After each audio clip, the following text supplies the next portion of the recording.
Hey there everyone, welcome back to All of Fabric 6. I'll be your host for today.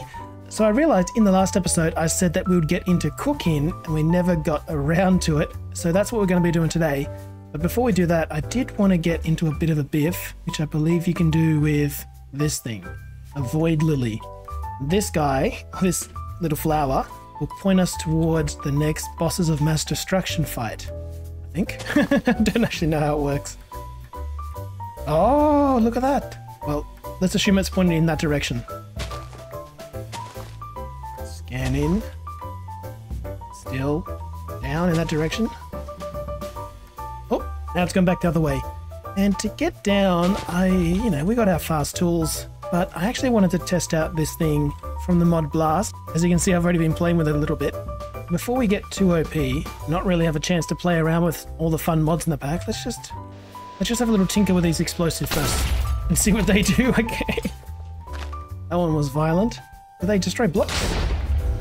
Well, that one definitely does. And then there's just the regular bombs. Yeah, they're okay. Golden trigger bomb. Oh, that explodes on impact, I guess. Anyway, what I wanted to look at actually was this thing called a strip miner, which probably would have made our life much easier last episode when we were digging out underneath the farm. That's the guy. Right, that's not quite the explosion I was thinking about. This is what I was after. Just from playing around in creative a little bit. I think it explodes in the direction that it's facing. I think that's right. Yeah, because it can change directions. I think that's going to dig up, but we'll only one way to find out.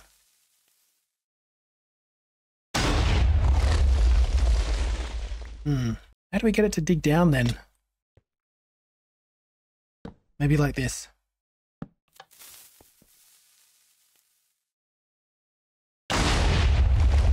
There it is. Certainly is an effective way to dig a hole. Let's do that again. I do this. It's automatically activating because that block's powered. Let's see how this thing manages against deep slate. Wow. Better than I thought it would. Void Blossom. Ooh, okay. Somewhere near us. There it is, just down there. Okay, now to get ready for this fight, Pop from over in the Discord suggested that I give Impaled a chance. So the pitchfork is easy enough. That's just this. I don't actually think this is much of a weapon. You can throw it, and it stays there. And you got to go pick it up again. Okay. Pretty early game. The health fork would be nice, but it takes this thing called an ancient trident, which, like, I'm clicking on it and it doesn't have a recipe. The Elder Guardian Eye also doesn't have a recipe. So instead, what I think we can go for is an Atlan. I don't know if it's any good, but I'm guessing it's not bad. So what's that? That would be Trident plus Enchanted Golden Apple. Gets you your Atlan. Did you come back? So this thing, I've enchanted it up with a whole bunch of cool things. Loyalty, looting. I thought looting and disarming were mutually exclusive, but anyway. Now it packs a punch and it comes right back to us. So let's go see how we handle this Void Blossom thing. Might be a concern. Might be a Warden and a Void Blossom. Alright, what I want to do is I'm going to pop a golden apple. And I'm going to drink one of these things, but it only gives us 20 seconds of frenzy. We'll try that while we're attacking. Okay. Wish me luck. Oh no, the Warden is definitely going to come. This fight's going to get very interesting if the Warden decides to join us. Oh! This is not going to end well. I think I could probably just whack it, right? Oh, that does way more damage. Yeah, I'm still pretty overpowered, I think. I think I'm still way overpowered. It's trying to heal itself with the power of these things over here. What are they, just regular old lilies? Yeah, I guess I should do the intended strat then. I wouldn't mind getting my hands on a few of these Void Blossoms too.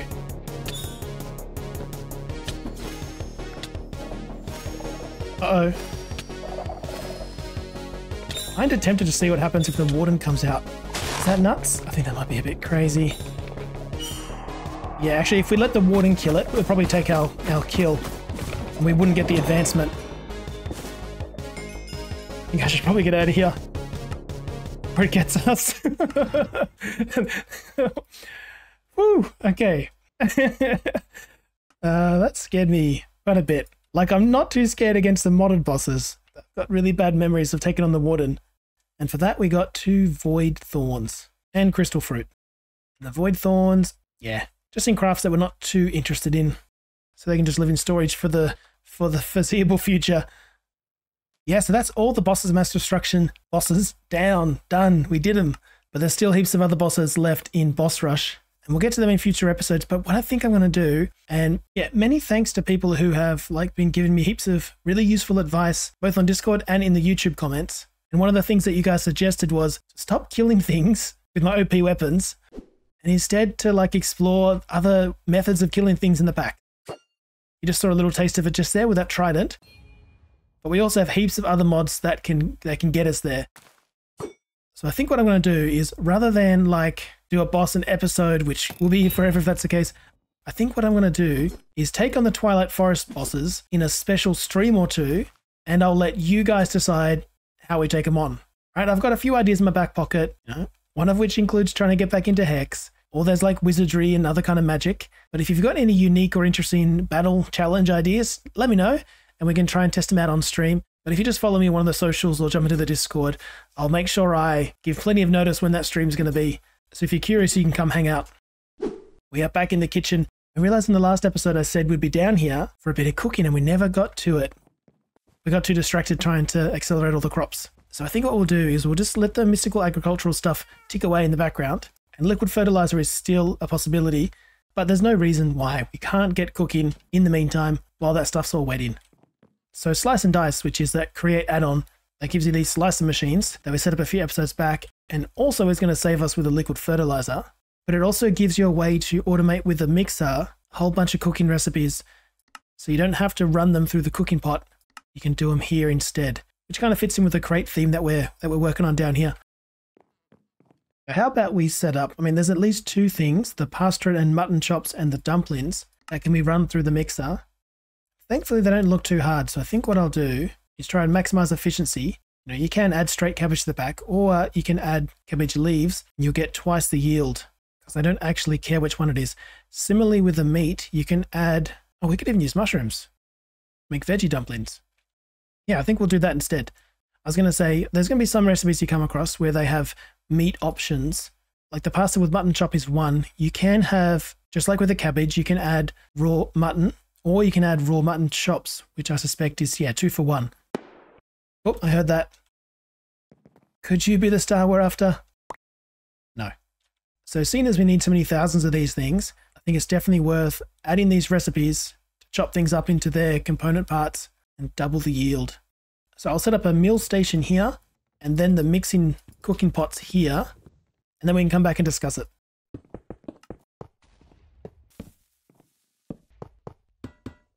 And for this recipe, this is a good time to discuss this actually. That's not really true. You chuck in a piece of wheat and you have a guaranteed chance to get wheat flour, but only a 25% chance to get 2 more, and then, 25% chance to get seeds. This implies that you're going to get a guaranteed chance to get 3. That ain't true. So what it is a guaranteed chance to get 1, and I don't think we care about that, to be honest. Yeah, I don't think we care about the secondary slots, because there's no guarantee we're going to get it. And then we've got to get a couple of mixing stations set up, actually. We have to get one set up with a blaze burner.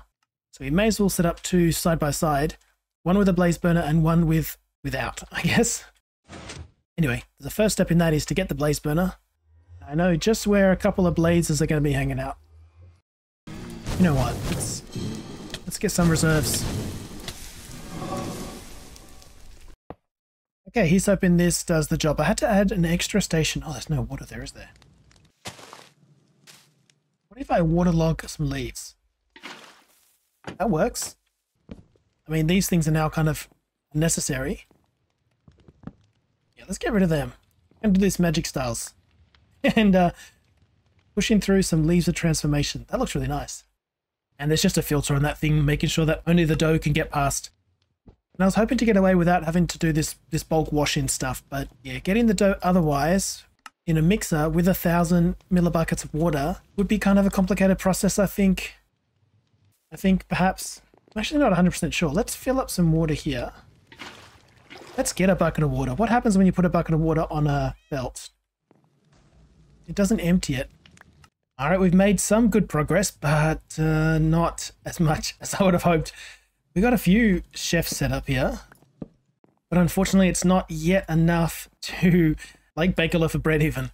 Like I've got a millstone here, for instance, and I had to squeeze it in just by putting some rotational force up from the bottom, just to try and keep it nice and tidy. And things come into it okay. Like let's just check what recipe we've got back here. Wheat flour from wheat. So things come into it okay, they get munched up, but there's just not enough space here after the mill station to take it out and put it back in a chute. Like you can't make a one shaft wide belt to take things off. Of course, I could always just put this chute out here and add another belt on there, but then I'd have to do something like feed a belt mechanical force from here, and then the whole thing starts to look really messy. So instead, I think a better solution, or at least the desired solution, would be to get one of these mechanical arms set up. This guy. It can help us take from like a funnel and I imagine put into a chute, or if not a chute, we can put something else there that it can put into. And we can just like situate it here, for instance, give a mechanical force from the bottom. But that introduces another kind of question, because I can't yet actually make one of these guys without a precision mechanism, which is really encouraging you to get a production line set up for it. I was hoping I could avoid getting into that kind of stuff in Create, but it looks like there's just no help in it really. But that's okay, because we're also going to need to have a way to auto feed this little guy down here to heat up this mix pot. And a mechanical arm is probably going to help us there as well. So it's 3 more stations. And I've also cleared out some space here in the next room. This could be like our garage of sorts. And this can be where we do the more kind of messy Create stuff. Like get casings by like feeding alloys or copper ingots and stuff onto stripped wood whenever we need them. And we can also get set up a little station to auto sandpaper rose quartz to get us polished rose quartz. So that's what we can use this area for. And I've already snuck in another 32 channels down here on another P2P line. And that can cater to this room.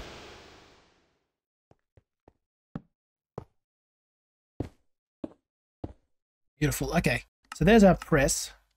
Now we should be able to make these things, no worries.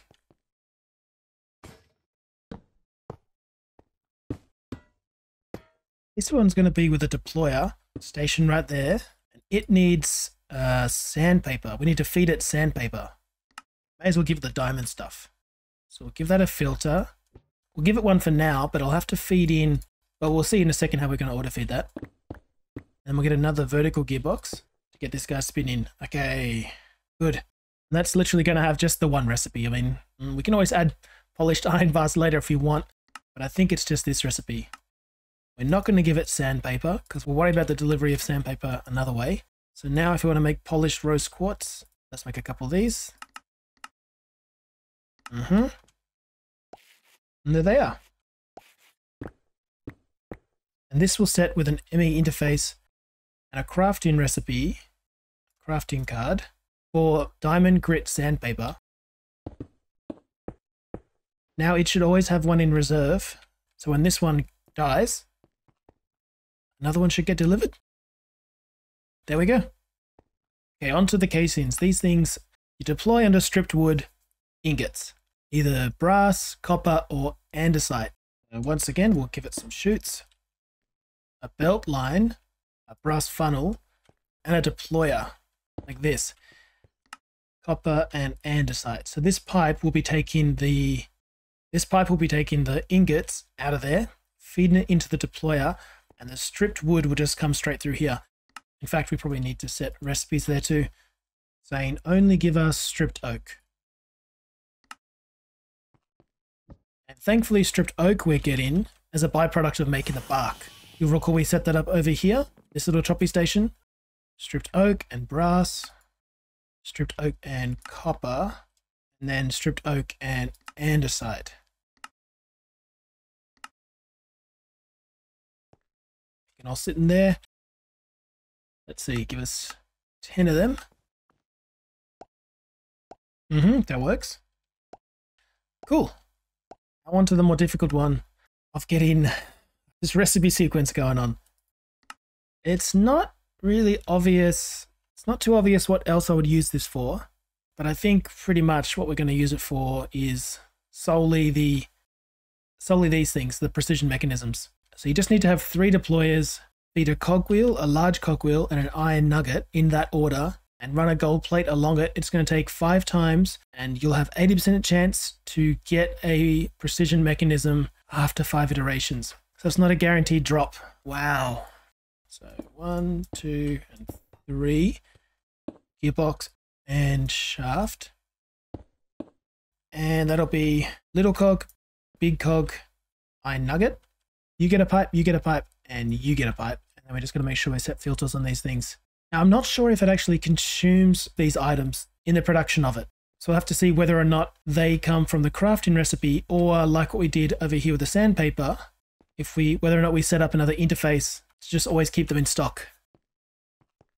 On the outward pipe coming from the bottom, we say only accept the finished product in here. Actually, no, because this whole thing has a chance of dropping some junk.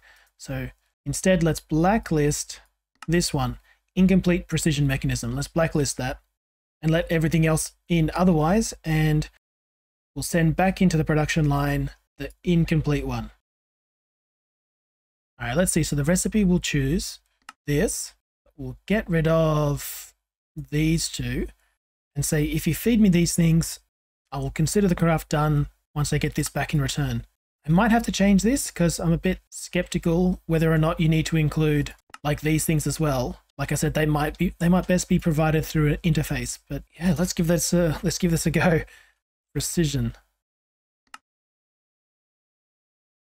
Why are you crafting a clock? I don't understand. Oh, it's a long recipe. Produces all these things. Clock, iron nugget. Oh, that's kind of a messed up recipe. Let's try that again. Clear. We might have to do this manually. And a nugget. So these things will give us this. I think there was like further rows down here of items that it was claiming to produce. That's better. Like all the byproducts of what can be produced here were being included in the recipe, so it's a bit extra. Oh, this needs a filter. Damn it, cancel that. We're also going to need to add this thing, the incomplete one, to the filter. I think that was the problem. But now you'll see another problem. What's happening is it's sending back the incomplete precision mechanisms because not all incomplete precision mechanisms are made the same. These ones you'll see are progressed 3 of 15, whereas that's a separate item according to the filter. I think to set the filters up properly, you'd have to have 3, 6, 9, and 12 incomplete precision mechanisms. But secondly, you'll see it does consume these blocks, which is fine. But because there's only an 80% chance of this to be a success, we have no way of knowing how many cogs and nuggets are going to be needed for a cycle. And since that's the case, I don't think they belong here in the recipe. So we'll remove them. Now, according to ME, all you got to do is give it a gold plate and you're going to get a precision mechanism. Because we're going to be providing the precision mechanisms another way. That is through like an ME interface up here.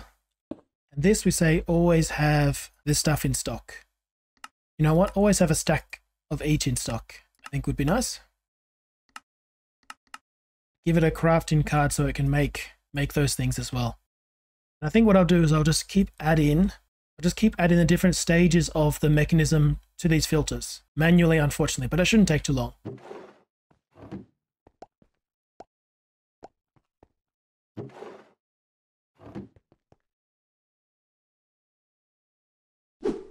Now if we were to say like give us 10 precision mechanisms, let's sit back and see if this works.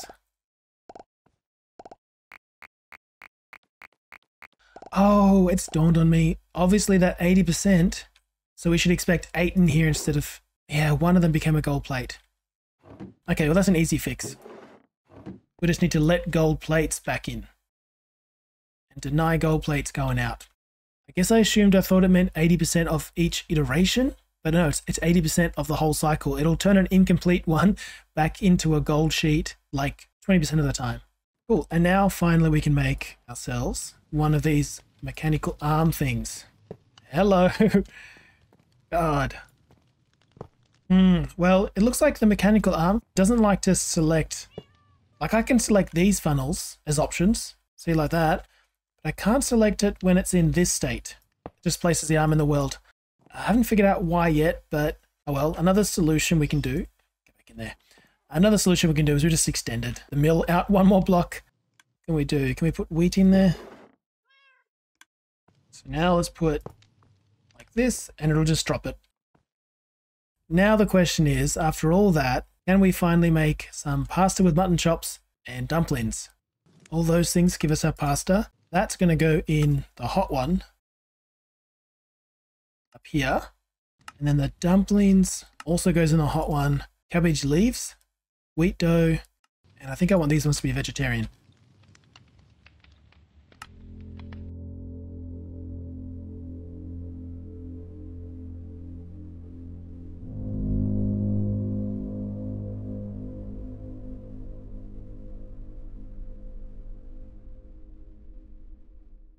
Okay, moment of truth. Can we craft these two things? So Millhouse will crush the wheat down into flour. It'll get washed over here. The knives will chop up cabbage into cabbage leaves, and that should be it. Let's see it in motion. Are we done? There we are, we're done. And how about the pasta? Can we make 10 of them? No worries. I think I've given it the wrong dough. Wheat dough from Farmer's Delight makes pasta. There we go. Give that back to chops. Can I get 10 pasta with mutton chops? Everyone gets to work. This guy needs to make sure we have enough coal in it. Seems to be working. What are you making? Something. We done? We're done! That's incredible! So here's what we can do with that. There are 12 recipes in total for the Hell's Kitchen thing. And you can use these task screens here to kind of keep track of everything. So not just keep track of things, to actually submit them as quests. So you don't have to handle 2,500 of each of these things manually. I've never actually interacted with these things before. Let's have a look. Let's just test this out. This will be a learning experience.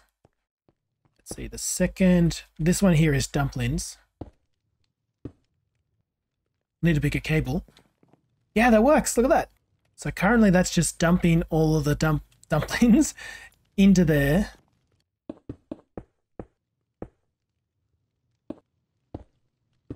And you're the pasta with mutton chops with a crafting card. This guy wasn't hot enough. Right, so this should start coming in now. 22, that's increasing. And 10, yeah, I just checked our crafting status here. And we've got 2 CPUs permanently set now towards crafting up things. I like this. This is actually like the orders at a restaurant. And then the chefs get to work. So the goal down here is to have all these things being auto-crafted. And I think what happens is, like, once they reach their orders, like once we have 2,500 dumplings, it'll no longer make them, and it'll free up capacity in the kitchen to cook other things. Now I wonder if this will work. Can we put a campfire just here? Will that blow hot air? Let's see. It does work. Look at that. Oh, that lid needs to come down. Okay. You know what? I also want to be able to, like, this guy here is already, no, not you. This guy here is already keeping these things in stock. So why not slap a storage bus on there? So now those 3 things should be visible for us in here. Yeah, there we are. So I don't always have to craft them. Now I'm thinking about how are we going to feed this guy here a constant source of, look, probably coal. We've got 44,000 of the stuff. I think probably coal. I'm not sure if you can get it set up with like a timer or something. In fact, yeah, I am. We could totally do that because this thing's susceptible to redstone. Like here it says, give it a redstone signal and it'll halt its production. So interface, I'm hoping we could put a funnel on an interface. I don't see why not. And request slot to always have 64. Yeah, that works. It's going to have 64 in stock at any time, and if I take this away, it'll just keep topping up. I can say, take from you and give to you. There we go. I can see it working. I just can't get up there. Busy hands make light work. So this guy is now keeping it powered. Hey, why aren't you grabbing it? Is it not grabbing it because it doesn't need to be redstoned? I think it already knows what to do. Right? The real test will be when this thing finishes, when this thing burns out, whether or not our friend there... Can I get a good spot here, please? I want to see it happen. Whether or not this guy grabs more coal when that thing runs out. I thought I was going to have to do a comparator trick and then feed it a redstone signal. Yes. Okay, I guess this is like a common enough kind of process that they just simplified it for us. It's a shame. I definitely had the redstone skills to sort that out, but it looks neater now that I don't have to. Now, I decided I'm going to use soy milk. That way we don't have to worry about getting cows and stuff in the mix, part of the pun. And that takes this thing called the all-purpose food press, which is a spinny recipe, but it would be so slow because this thing doesn't get consumed in the process. It would be so slow. Like, we could only do one soy milk bottle at a time, and this thing would have to recycle back into the network for the second time. That's real wasteful. So I'm just going to set that up as an auto craft like this and let ME make that. I hope that's not too disappointing. Similarly with the mortar and pestle, it just makes sense to have ME do it. I'm fairly certain it's something that doesn't get consumed. So that's also something, paprika, that it just makes sense to let ME sort it out. Also for coffee, same deal. But the pumpkin spice itself, I'll let the production line do that. Yeah, it's auto. It's happening automatically. And taking up another CPU. Oh, we're going to kill our ME system here. We've only got 4 CPUs and they're all being used right now. Craft up food. Like, that's cool and all, but what if I wanted to make something? No CPUs available. That's a problem. We've got 32, yeah, we've got 32 channels available here. So why are we only using 4 of them? So you can't put them next to each other, as we discovered, because they're multi-blocks. I should be able to stagger them like this, right? And then have another 2 rows in here.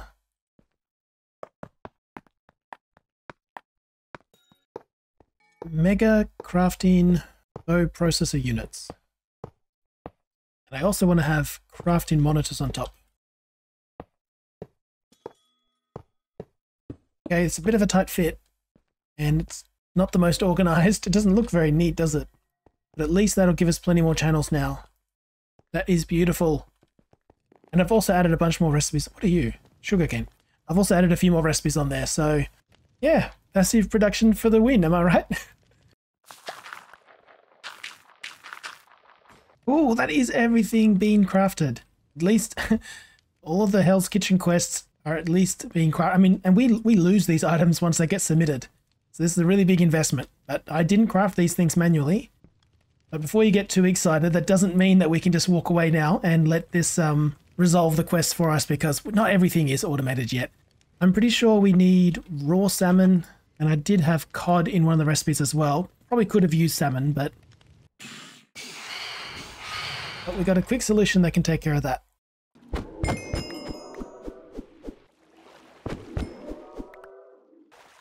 Ooh, nice trident. There you are. Alright, so I just need a couple of... I only get 5 souls per kill.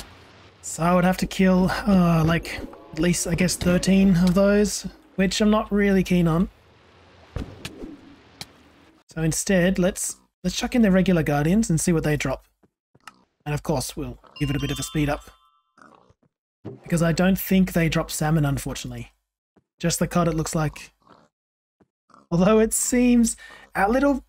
Oh my god, I should have checked REI before. What are those little SOBs? Come here, you. Looks like these guys, who are the bane of my watery existence, it looks like they'll drop both types of fish that we need.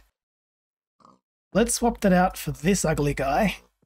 Look at it floundering. And that's going to give us salmon and cod. And maybe also music discs? It also seems to imply we can get these music discs from it. I'd be curious to see. Doesn't look like it. Oh well.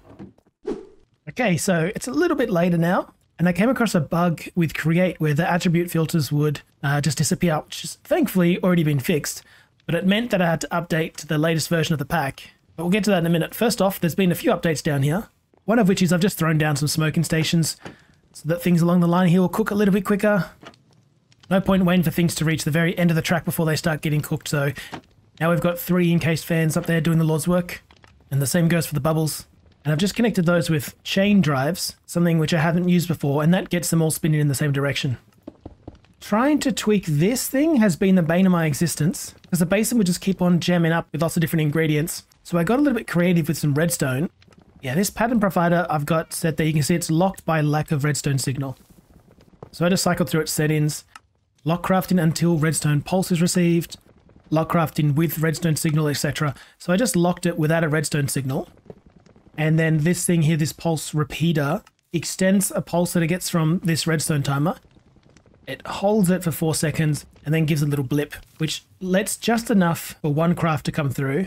And that's just on a 4-second timer. So you can see as soon as this one recipe here is done, the products of the next one usually come straight away. Maybe I could make that timer just a little bit tighter, but it's not jamming up now, and that's the main thing.